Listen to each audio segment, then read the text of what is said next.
Ngiyababingelela bonke abathamele lenkonzo.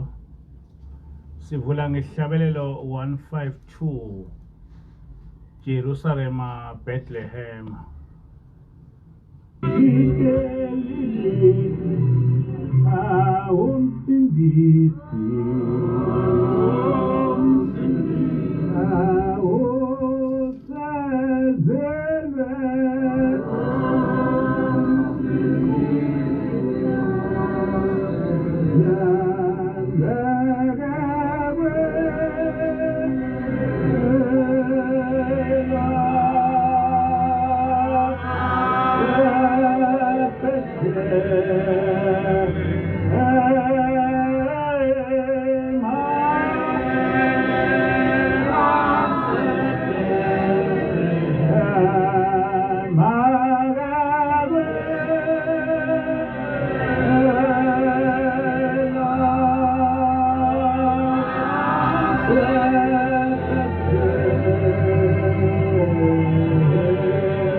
Sibonge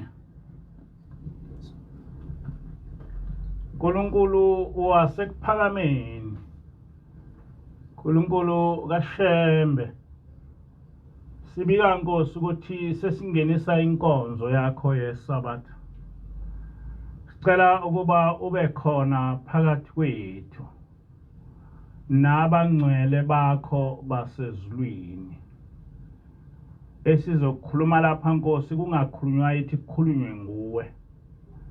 Uhlale Nkosi ezingqondweni zethu. Uhlale Nkosi nasolimini lwethu. Sifundiswe nguwe Nkosi ukuba sikhulume indaba yakho yasezulwini. Ngelakho Nkosi igama manje kuze phakade. Amen.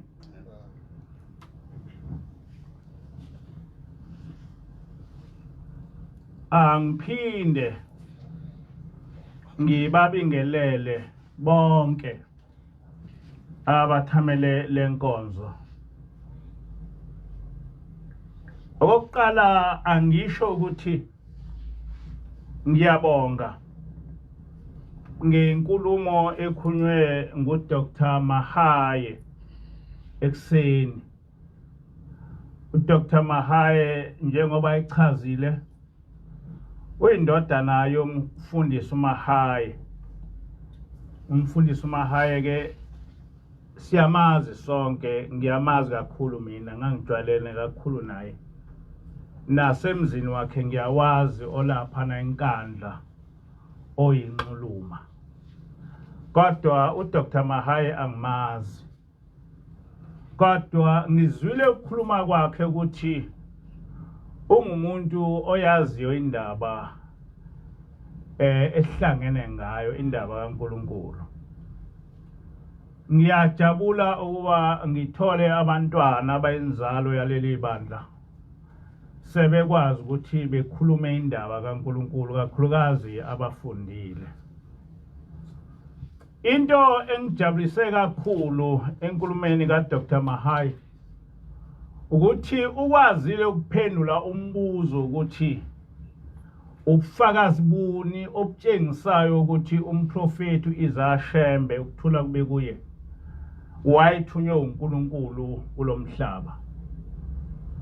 Uthi uMahaye into yokuqala ebonisa lokho ukuthi umprofeti Ishembe wafike wavuselela iSabatha. Ngijwayele ukukhuluma ukuthi ayikho into edlula ukugcina iSabatha uma uthi uyolandela uNkulunkulu lo omdali wezulu nomhlaba, ngoba iSabatha liyagcinwa nasezulwini. Sizokhumbula ukuthi ngenkathi abantwana bakwaIsrael behamba noNkulunkulu, kwake ukuthi uma ngabe kuyiSabatha imana ingehli, kodwa yonke imana abazoyidla ngeSabatha yehle ngoLwesihlanu. Siyazi ukuthi uNkulunkulu wakhuluma kakhulu ngosuku lwesikhombisa ngisho nakuGenesis, nangokuthi njengoba besho uDr. Mahaye Naku Exodus 8 uNkulunkulu wakhuluma kakhulu ukuthi asikhumbule usuku lweSabatha. Usuku lweSabatha laqedwa uNimrodi. Laqedwa inkolo yaseBhabhiloni. Ngiyajabula ukuthi uMahayi ukuthintile lokho. Ukuthi usuku lweSabatha laqedwa inkolo yaseBhabhiloni. Usuku lweSabatha laqedwa uNimrodi. Lokho kubalekile ukuthi sikwazi sonke noma singamaNazaretha noma singamaKristu ukuthi usuku lweSabatha laqedwa. Sekuphele iminyaka eyinkulungwane namakhulu amaningi iSabatha laqedwa emva kokuhamba kaJesu emhlabeni. Elize lafike lavuselelwa ngumprofeti eqala lenkonzo kusukela ku1910. Ngakho ke kubalekile ukuthi sikwazi lokho ukuthi into yokuqala eyatshengisa ukuthi lo mprofeti esihamba nawo vele ezulwini ukubuyisa iSabatha.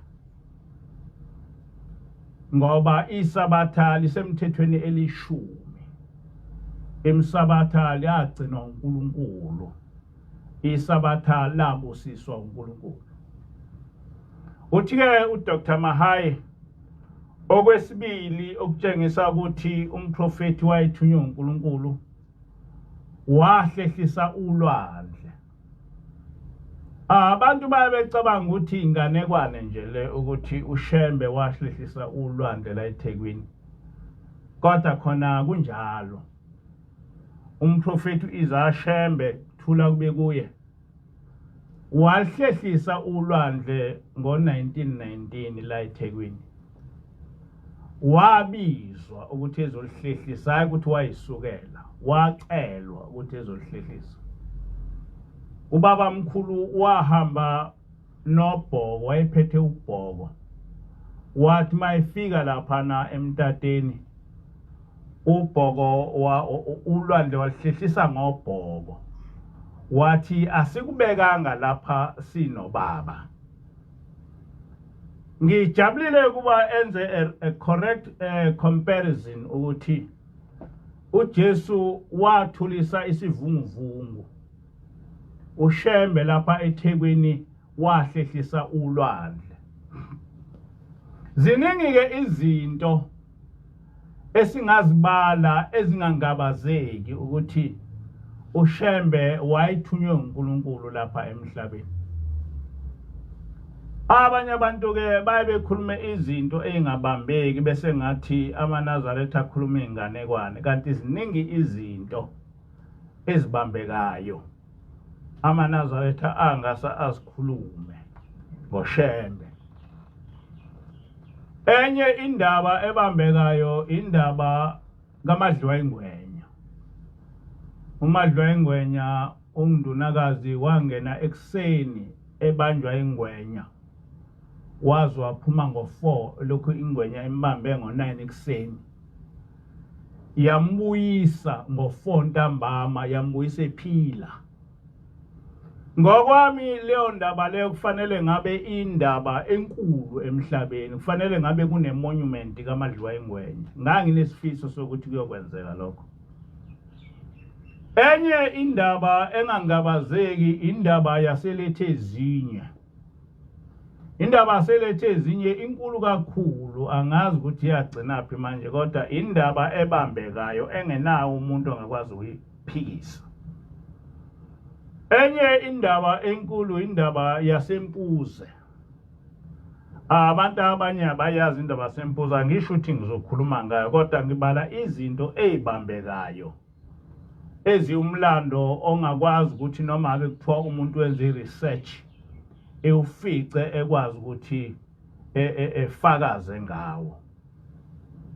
Ngisho ukuthi ke uDr. Mahayi ubonakele ukuthi udokotela ngendlela lento okwazi ukuba eyichaze ngayo indaba yokuthi uShembe wayithunywe ezulwini.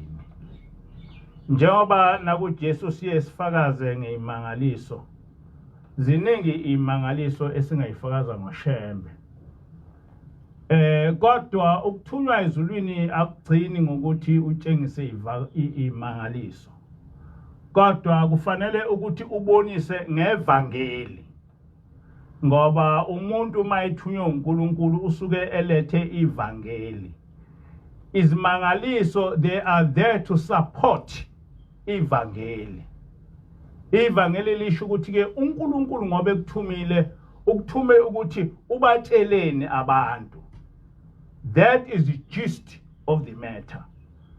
So uma usuveza izibonakaliso noma imangaliso, they are there to support the gospel osuke uyitshela abantu. Angikhulumi ngalokho ke namhlanje, kodwa ngesonto eledlule ngike ngaveza incwadi ku Facebook. Le ncwadi lena kwakuyincwadi eyayivela eBelgium eyayithunyelwe uKing Leopold II, eyithumele ama-missionaries,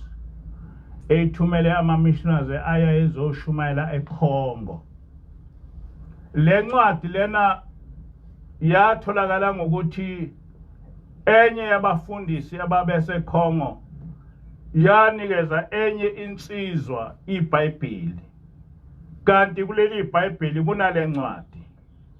Ngicabanga ukuthi lo mfundisi wayithumela ngephutha, wayifaka ngephutha, wayeseyikhohlwa. Uma le nsizwa ikhipha le ncwadi ithola la eBhayibhelini yathi hawu, kanti kumi kanje. Angazi ukuthi le nsizwa yayithatha, kodwa kubhaliwe ukuthi wayithatha wayisaphi, njengoba yagcina isisemhlabeni wonke kulabo abayaziyo. Ngayifaka le ncwadi last week, kodwa angikhulumanga kakhulu ngayo. Kodwa kungenzeka ukuthi khona abantu abangazange bayibona. Ngiyafisa ukuthi namhlanje ngikhulume kancane ngayo, hayi ukuthi ngizokhuluma kakhulu, kodwa inhloso yami ukuthi abantu abaningi bayazi ukuthi yayibhalwe kanjani, ithini. Le ncwadi lena kwakuyincwadi eyayinikezwe ama-missionaries, abefundisi ababezoshumayela eAfrika. Le ncwadi lena ifundeka kanjena: bafundisi, obaba nani bahlonishwa abathandekayo, umsebenzi eniunikiwe, umsebenzi eninikezwe wona ukuthi niwufeze ubucayi kakhulu futhi udinga ubuchule. Yebo nizohamba niyoshumayela, yebo nizohamba niyoshumayela, kodwa ekushumayeleni kwenu kufanele ngaphezu kwakho konke nikhuthaze intshisekelo yezwe lethu yeBelgium. Inhloso nqangi kulolu hambo lwethu lokuya eCongo akukhona ukuyofundisa abantu abamnyama, niggers, ukuthi bazi uNkulunkulu, ngoba lokho vele sebayakwazi. Ngiyaphinda futhi, inhloso nqangi kulolu hambo lwethu lokuya eCongo akukhona ukuyofundisa abantu abamnyama, niggers, ukuthi bazi uNkulunkulu, ngoba lokho vele sebayakwazi. Bakhuluma baphinde bathobele uNkulunkulu, umdali oyedwa nenkosi eyodwa, okunye ke angikwazi. Bayazi ukuthi ukubulala, ukuphinga nenkosikazi yomuntu, ukuqamba amanga, nokuthuka inhlamba, nokuthuka inhlamba kubi. Ibanesibindi nikwamukele ukuthi angeke nibafundise lokho esevele bekwazi. Umsebenzi wenu osemqoka ukuthi nilungise umsebenzi wabaphathi nezimboni. lokho kusho ukuthi nizohamba nethule leli vangeli inverted commas kubo ngendlela ezokwenza ukuthi kuvikeleke intshisekelo yenu kuleli yalizwe. Ngiyakuphinda lokho kusho ukuthi nizohamba nethule leli vangeli, which is inverted commas, kubo ngendlela ezokwenza ukuthi kuvikeleke intshisekelo yenu kuleli yalizwe. Ngalokhu kufanele nenze kunganakeki ukudla kwethu nengcebo egcwele ngaphansi komhlaba wabo. Ngalokhu kufanele nenze kunganakeki ukudla kwethu nengcebo yethu egcwele ngaphansi komhlaba wabo. Ngamanye amazwi, ukushumayela kwethu leli vangeli lethu inhloso yalo ukuthi senze ama-niggers enganaki ukuba ebone ukuthi sizofuna ukudla kwethu ongaphansi komhlaba wabo. Lokhu sizobe sikwenzela ukuthi bangaze nabo baqale ukunaka bagcine sebenentshisekelo ukuba nalo mcebo. Lokhu ukuthi silethe ivangeli senzela ukuthi benganaki ukuthi okuseqinisweni asizele ivangeli kodwa sizele umcebo. Nabo lo mcebo esiwufunayo ongaphansi komhlaba wabo asingabenzi ukuthi bebe nentshisekelo yokuthi nabo bewufune. Nani nigcine sebeniphendula ababulali ngokuthi niqhudelana nabo, noma bagcine nabo sebenezinhloso zokuthi baniketulwe ngelinye ilanga. Ulwazi lwenu ngaleli vangeli, which is inverted commas, luzokwenza ukuthi nithole izincwadi eziyalela ziphinde zikhuthaze ukuthi bathande ubunhlwempu noma ukuhlupheka, njengokuthi bayathokoza labo abampofu ngokuba bayokudla ifa lezulu. Angazi noma niyezwa yini. Ulwazi lwenu ngaleli vangeli luzokwenza ukuthi nithole izincwadi eziyalela ziphinde zikhuthaze ukuthi bathande ubunhlwempu, bathande ukuhlupheka, bese nifundisa ukuthi bayathokoza labo abampofu ngokuba bayoba zindlalifa zezulu. Niphinde nibafundise ukuthi kunzima kakhulu kwabacebile ukungena embusweni wezulu. Kufanele niziqhelananise nabo.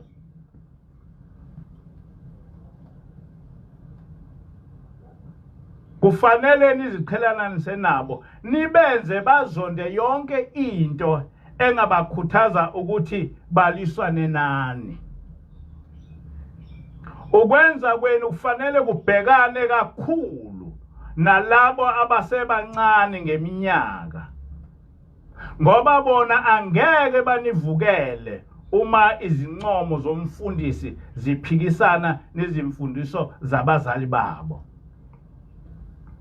Izingane kufanele zifunde ukulalela lokho okuyizincomo zama-missionaries okungoyise wabo wemphefumulo. Ngamanye amazwi, ama-missionaries anguyise wethu wemphefumulo, kodwa ivangeli labo kungayikho ukuba sibe uyise wemphefumulo yabo, kodwa kuukuba bethole umcebo wezwe lethu.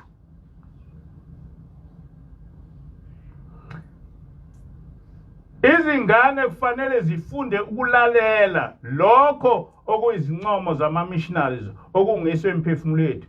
Kumele nigcizelele ukuthobeka ngokuphelele nokulalela. Nikugweme ukubakhulisa ngokukamoya ezikoleni. Ekuqaleni ama-missionaries kufanele efundiswe ukuthi abantu abamnyama bafanele befundiswe ukuthi ama-missionaries anguyise wemphefumulo yabo. Kodwa at the same time kufuna ukuthi begweme ukubakhulisa ngokukamoya ezikoleni. Fundisani izingane ukuthi zikwazi ukufunda, hayi ukucabanga. Teach them to read but not to reason. Kukhona ezinye izimiso okufanele nizisebenzise. Nizothola ezinye izincwadi eziningi enizonikezwa zona ngasekupheleni kwale ngqungquthela. Fundisani abansundu niggers leli vangeli ukuze bahlale bathobela ababusi babo abamhlophe. Lokhu nikwenzela ukuthi bangasivukeli ngenxa yezinto eziningi abavinjwe ukuthi bazenze. Phindani nsuku zonke ukuthi babusisiwe labo abakhalayo ngoba umbuso kaNkulunkulu ungowabo. Nibaphendule njalo abamnyama ngokusebenzisa isitswebu. Nihlale nibashaya. Nibagcina besifazane babo izinyanga eziyisishiyagalolunye zokuzithoba banisebenzele mahala. Nibaphoqe ukuthi baninika uphawu oluyinkomba yokuhlonipha ngokuthi baninikeze imbuzi, inkukhu noma amaqanda ngaso sonke isikhathi uma niya ezindaweni zabo. Niqinisekise nokuthi abansundu niggers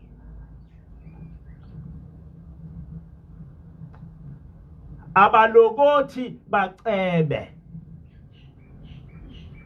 Niqinisekise ukuthi abantu abamnyama amanigazi akalokothi ecebe. Celani insuku zonke ukuthi akunakwenzeka ukuthi abacebile bangene ezulwini. Benzeleni bakhokhe intela njalo ngamasonto lapho nibuthene. Abantu abamnyama njalo ngamasonto kufanele ukuthi bekhokhe intelo lokho kuthiwa umnikelo emasontweni uma kuhlangenwe. Kwakubi noma kuthiwa ngobani noma kuthiwa ukweshumi nani, kodwa that was a strategy ukuthi abantu abamnyama njalo ngamasonto abakhiphe iminikelo. Nisebenzise le mali okufanele ukuthi ngabe ngiyabampofu ukwakha izikhungo zamabhizinisi ezithuthukileyo. Ngamanye amazwi, ngemali yeminikelo yabantu ayinganikezwa abantu abampofu kodwa ayakhe amabhizinisi abamhlophe. Sungulani uhlelo lokubavumisa izono. Lokho kuzokwenza ukuthi nikwazi ukuba ngabaseshi abanohlonze. Ukuze nikwazi ukusola noma imuphi umuntu omnyama onokucabanga noma ulwazi olwehlukile kulowo owenza izinqumo. Fundisana abansundu ukuthi bakhohlwe amaqhawe abo, bakhonze amaqhawe ethu kuphela. Bazokhumbula abadala abanjengathi abafundi bantu education ukuthi awungafundi lutho ngeAfrika, wawufunda ngeEurope kuphela. Ngisho ngoShaka noma ngoDingana noma ngoSenza ngakhona, into wawufunda ngayo ukuthi wawufunda ngoDingana, ukuthi uDingana kwakuumuntu ombi kabi. Sonke simnyama sakhula sazi ukuthi uDingana umuntu ombi kabi. Sakhula sazi ukuthi uShaka umuntu omubi kabi. Kodwa yonke abantu sasifunda ngeEurope kuphela, not ngeAfrika. Ikhona nomprofeti uShembe njena waphenduka wenziwa inhlekisa ngoba kwangafanele ukuthi abantu abamnyama befunde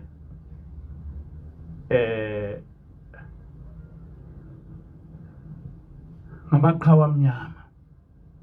Ungaloko unikeza umuntu omnyama isihlalo uma ekuvakashele, nogwayi ungamniki ongaphezulu kwawodwa.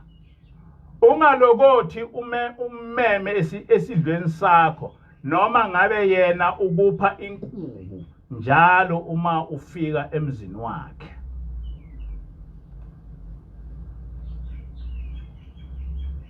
Angazi noma niyayizwa le.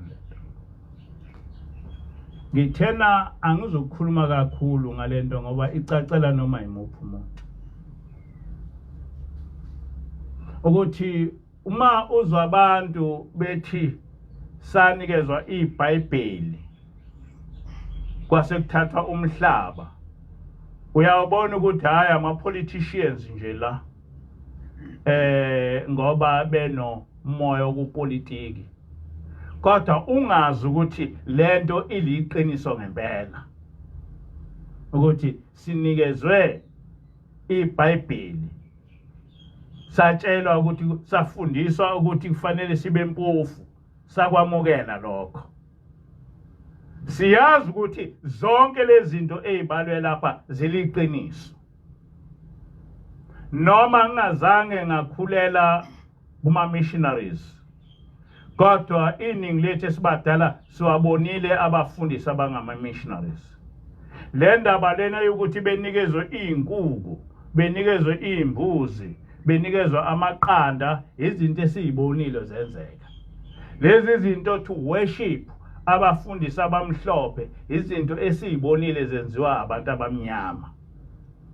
Lezi zinto zokuthi umfundisi ngisho ngahlala phakathi kwabantu abamnyama kodwa ngeke ekubizele esidlweni sakhe, into esibonile yenzeka. Njengamanje na abantu abamnyama, they are so confused. And le ndaba lena yokuthi teach the children to read but not to reason, yinto leyo enomphumela okhona njengamanje.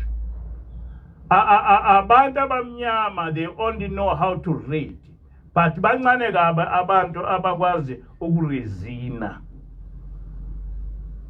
ngokuthi umlungu uma enza njena uqonda ukwenzani, uma eletha inkolo usuke eqonda ukwenzani. There are very few blacks who reason ngaleyo ndlela. Kodwa ke bengaqondile ukuthi ngikhulume kakhulu ngalokho ngoba ngakubonisa. Kodwa bengiqonde ukuthi umprofeti iZashembe, ukuthula kube kuye, wasixwayisa ngalezi zenzo, wayikhuluma le ndaba. Umprofeti iZashembe wakumuntu owayehlakaniphe kakhulu. Wayethi ma ekhuluma wayenescribe noma umabhalane, noma ngabe umprofeti iZashembe uyashumayela, wayethi eshumayela kube kubhalwa phansi.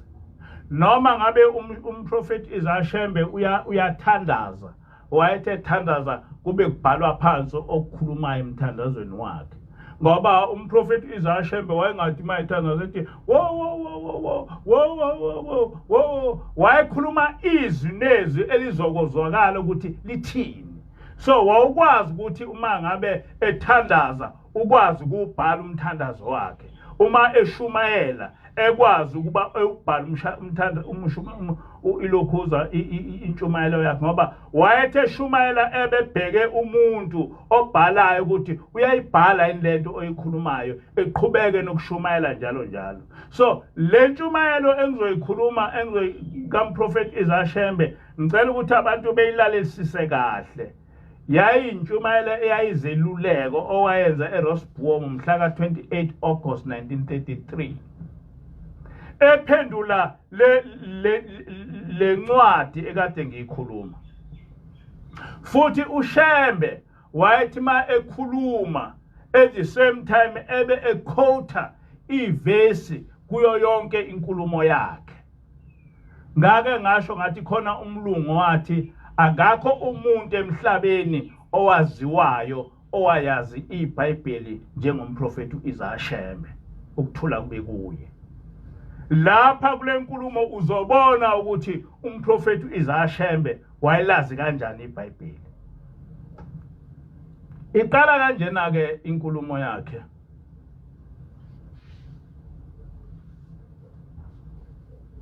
Fundani nizwisise kahle isizwe sakithi, ningakhonzi izitha zenu. Leli lizwi elithi uJehova uyakukulethela isizwe sakude ekugcineni komhlaba nolimi lwaso ongawulizwa. Deuteronomy 28 verse 49. So angizolokhu ngithi Deuteronomy bani ngizokhuluma nje amavesi kodwa onke akhuluma ngo Deuteronomy 28. Nizwe ukuthi umprofeti wawulokhuza kanjani uDeuteronomy 28. Lesi sizwe siyakudla inzalo ezinkomo zakho nenzalo ezimvu zakho, asikushiyela nambila. Verse 51. Nina-ke endlu kasenza ngakhona, hlolisisani enikufundayo, nizwisise ningakhonzi izitha zenu akhuluma ngazo uJehova kunina emandulo. Wathi uyonilethela isizwe sakude. Deuteronomy 28 verse 48.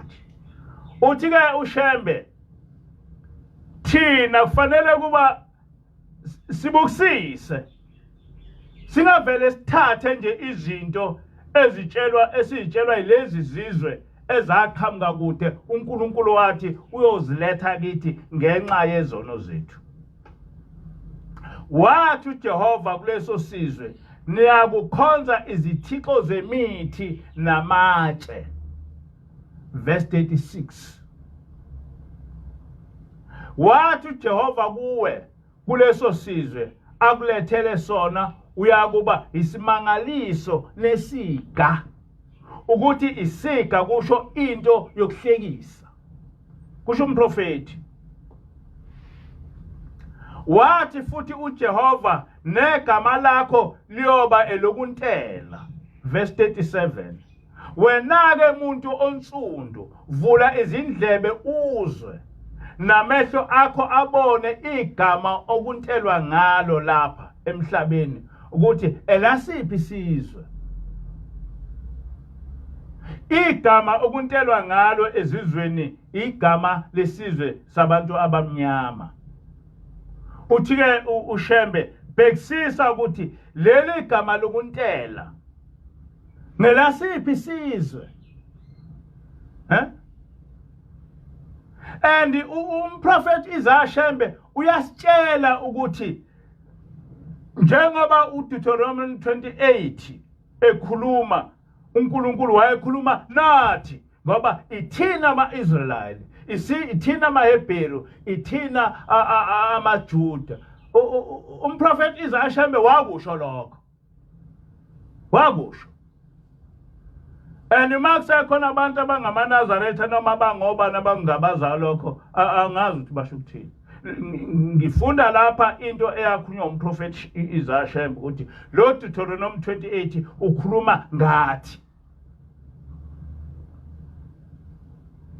Akuwena umuntu omnyama na, umuthi ongenasithelo usizani kowutshalile na?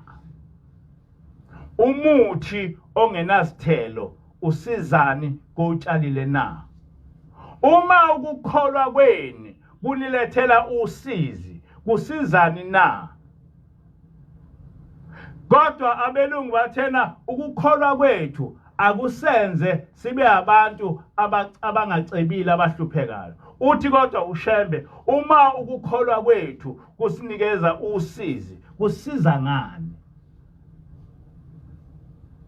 uJehova wathi uyozala amadodana namadodakazi akho kodwa awukuthokoza ngawo. Akashongo kuwe umuntu omnyama na.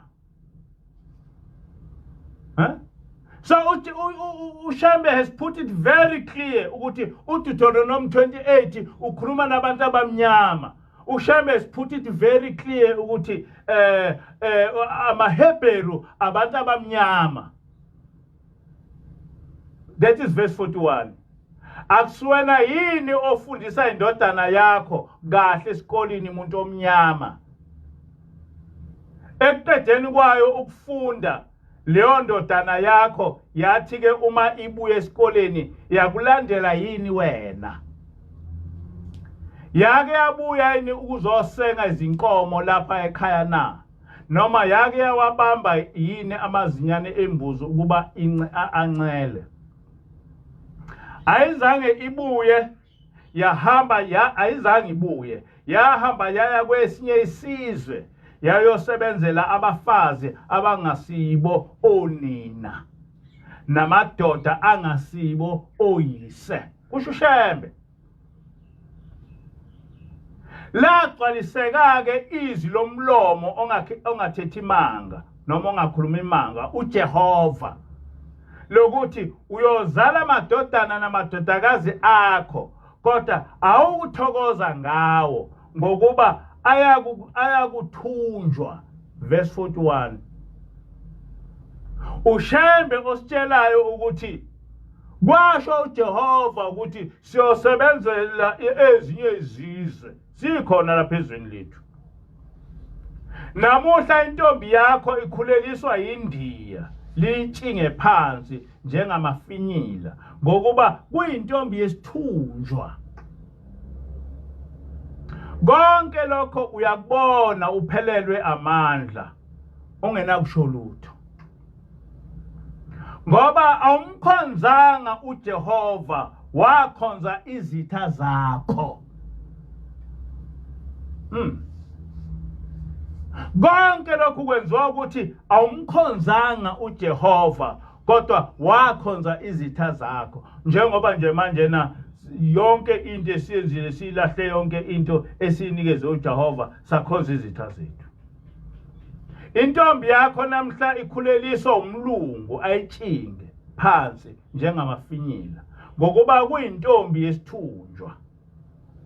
uJehova wakuyekela khona lapha ezinyaweni zezitha zakho ukuba zikuxove zikunyathele njengestingi. Verse 46. Wafundisa indodana yakho uyifundisela ukuba ihloniphe esinye isizwe. Ngiyakuphinda lokho. Wafundisa indodana yakho uyifundisela ukuba ihloniphe esinye isizwe kodwa ingamhloniphi uJehova. Yathi thengisa ngale nkomo yakho engazange iyeluse esibayeni sakho nempela wayithengisa. Yathi baba nikelela uzondelelo. Awubuzanga ukuthi mntanami lo zondelelo uzondelela wokwenzani? Awubuzanga ngani ukuthi ndodana yami yilobu bufundise engakufundisela bona na? Yasuka lapho yaya kunina yathi mama khipha imali kanyanga ntathu yethikithi nemali kahona.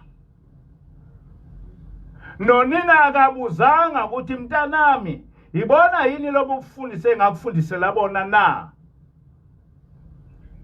Le mali yayithatha yayibopha ngeduku yahamba nawo yonke. Eyithatha kuyise nakunina eyithathe ngobuqili eyonika enye indoda yesinye isizwe esingaziwanga uyihlobeni. Verse 36. Yashiya unina ehlubule engembethe lutho ayizange ibuyise lutho emzini kayise ngalobo bufundisi bayo. Kepha uyise wathi ntitha konke okusesandleni sakhe mhla eyise esikoleni kodwa ayizange ibuyise lutho emzini wakhe. Wayethi uyifundisela kuba ibe umfundisi kaNkulunkulu, kanti uyifundisela kuba ibe isitha sokumhlubulisa kanye nonina wayo. Ubaba wakho wayecabanga ukuthi uzoba umfundisi kaNkulunkulu, kodwa bonke laba bantu abagcwele lapha abasibona abafundisi bakaNkulunkulu, bayizitha kaNkulunkulu, abafundiswa lutho ngoNkulunkulu. Ekuyifundiseni kwakhe le ndodana yakhe wathengisa ngocansi lwakhe, efuna imali ukuba le ndodana yakhe iye esikoleni iyoba umfundisi kaNkulunkulu. Kodwa iyabuya lapho isizothatha imali kunina iyonika lo mfazi ongaziwayo wesinye isizwe ongazange ayihluphekele ngalutho. Amen.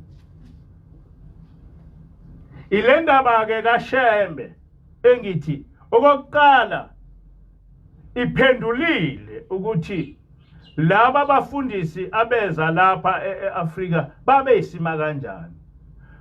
uShembe ukubekile ukuthi umfundisi kaNkulunkulu umuntu onjani. Njengoba ngimlapha nje ngimfundisi kaNkulunkulu ngoba ngikhuluma indaba kaNkulunkulu, ngikhuluma indaba kaNkulunkulu, into engithunywe uNkulunkulu. Kodwa abafundisi abaningi abafundisi ngoNkulunkulu, bafundisa ukuthi uNkulunkulu engahlonishwa, bafundisa ukuthi umthetho kaNkulunkulu ungagcina. Kodwa sengidlula manje ngiya kokunye. Ngiyafisa ukuthi namhlanje ngikhulume kabanzi ngoJesu, ngoba uma singazi ngoJesu kukhona inkinga.